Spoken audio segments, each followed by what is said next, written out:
journalism has always been a business, but it's always had effects broader than other businesses. It's sort of like the medical system or like education in that it needs some market system to operate, but it has externalities that are important to how people understand their communities, their governments, whether people they put in power are doing the right thing or the wrong thing, understanding the world.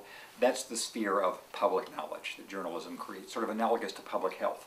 And so the concern about the economic transformation of journalism is that in solving the business problem, this sort of public knowledge, public service aspect of journalism would be neglected.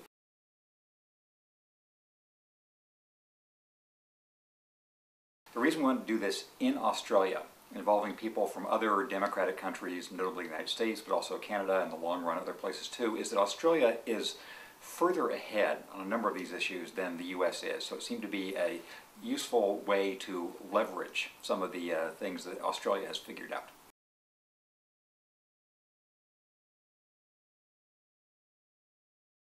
I think it was interesting that from all the different walks of journalism that we had represented here, people from traditional TV, people from new digital operations, people from newspapers and magazines, people from sort of pure play digital startups, and people from governments as well. There's a sense, on the one hand, that the business problems of journalism are beginning to solve themselves. That just as has been the case over the centuries, new organizations are finding new ways to reach their customers. But this is leading some new challenges for journalists, for readers and viewers, and also for people who are involved in public life to figure out how to reset the balance and find ways of directing people's attention to what matters versus what doesn't matter, of correcting the sort of missed opportunities of serious investigative journalism and all the rest.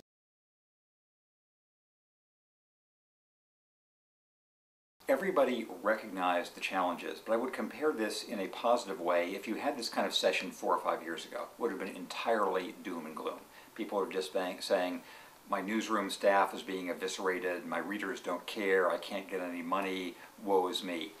Now people are saying, yeah, all those things are true, but we're starting new operations, we're finding new ways that people are getting their information, there are new ways in which there's a richer understanding of the world, and there are opportunities here that we just have to figure out how to exploit. So I think the spirit of online companies, whether it's Google or Yahoo or whatever else, in continuing to experiment very quickly and seeing what works and what doesn't, that's beginning to spread into the journalism world in a good way.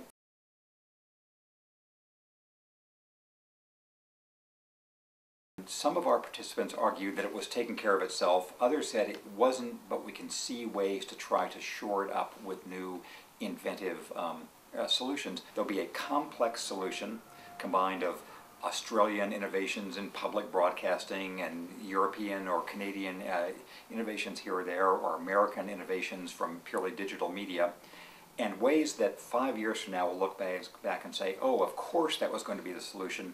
Just right now we don't know what that of course is going to be.